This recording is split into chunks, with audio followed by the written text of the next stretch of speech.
নওদার গঙ্গাধারী জোরতলা গ্রামে কান্নার রোল। সোমবার সকালে গ্রামের বাড়িতে ফিরল দিল্লিতে দেওয়াল চাপা পড়ে মৃত একই পরিবারের 4 জনের দেহ। প্রশাসনের সহযোগিতায় এদিন সকালে গ্রামে পৌঁছয় 4 জনের নিথর দেহ। 4 জনকে শেষবারের মতো দেখতে ভিড় জমালেন বহু মানুষ।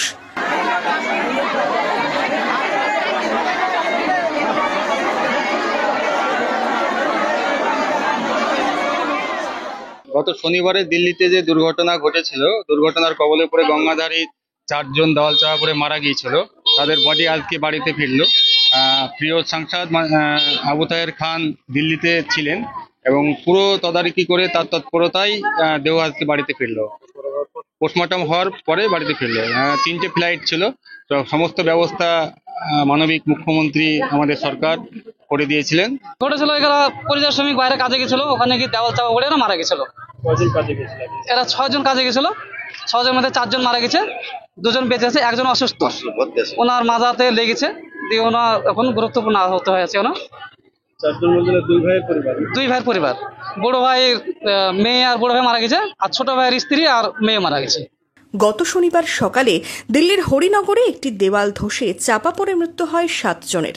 তার মধ্যে নওদার গঙ্গাধারী জোরতলা গ্রামের একই পরিবারের 4 জন।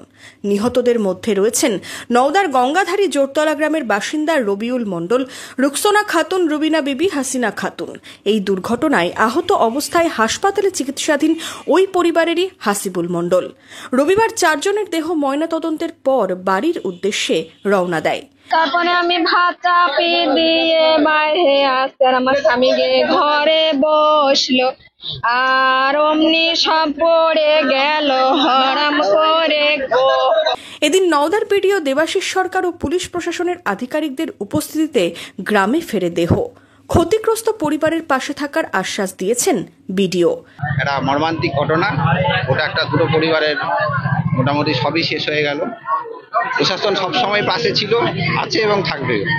ওনাদের আপাতত সবচেয়ে প্রায়োরিটি যেটা ছিল ওনাদের, যে দেহটাকে ওনাদের বাড়িতে পৌঁছে দেওয়ার বন্দোবস্ত করা।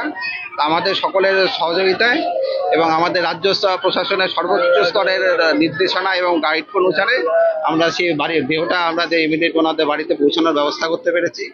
তারপরে ওনাদের যা রীতি আছে সে অনুসারে ওনারা করবেন এবং প্রশাসন সবসময় ওনাদের পাশে ছিল, আছে এবং থাকবে। একই পরিবারের 4 জনকে হারিয়ে শোকস্তব্ধ গোটা গ্রাম। গ্রামের মানুষ ভিড় জমিয়েছেন তাদের শেষবারের মতো দেখতে।